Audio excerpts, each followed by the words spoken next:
On reste toujours à l'école avec la dénomination de la salle de motricité périscolaire du nouveau groupe scolaire.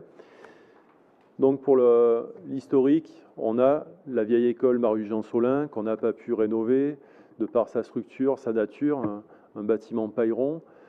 Elle est située tout en bas du groupe scolaire qui est tout en haut sur le tableau. Elle va devenir un très beau parking, nouvelle génération, avec de la désimperméabilisation, avec bien sûr de la végétalisation, avec de la sécurisation aussi, pour les piétonniers notamment. Ça va nous permettre d'avoir un accès largement plus confortable à l'ensemble des écoles sur la place des écoles, qui est le cœur des 4 écoles, qui va pouvoir desservir une entrée annexe des 4 écoles, en passant devant le restaurant scolaire. Une très belle réussite aussi, cette place des écoles.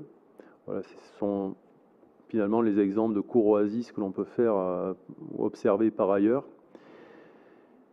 On a, pour ce groupe scolaire, fait une démarche de démocratie participative. On a demandé à la population, puisqu'on n'était plus dans la même école, on crée une nouvelle école qui n'est pas au même endroit, qui n'est pas sur le même terrain. On a demandé à la population si elle souhaitait conserver ou donner un nouveau nom à cette école.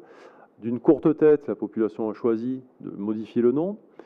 Dans un deuxième temps, la population a déterminé cette fois-ci avec une large majorité parmi les 12 candidatures que nous avions proposées de choisir la personnalité de Simone Veil, que nous avons mis à l'honneur le jour de l'inauguration, au mois de mai dernier.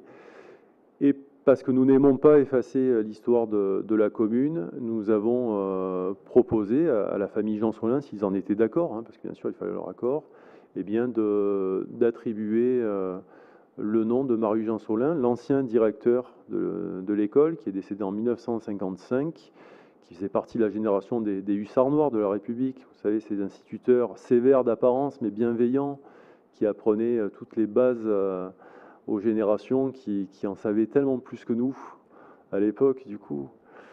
Et voilà, symboliquement, on ne voulait pas faire disparaître ce nom pour tout ce qu'il représentait en termes de patrimoine sur la Farlède et de patrimoine éducatif.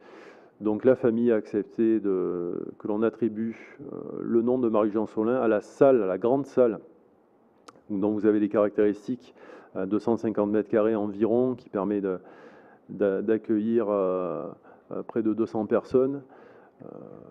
Voilà. Donc Marius-Jean Solin trône sur la façade de l'école Simone Veil comme un trait d'union dans l'histoire de la Farlède entre le passé et l'avenir, et nous en sommes ravis.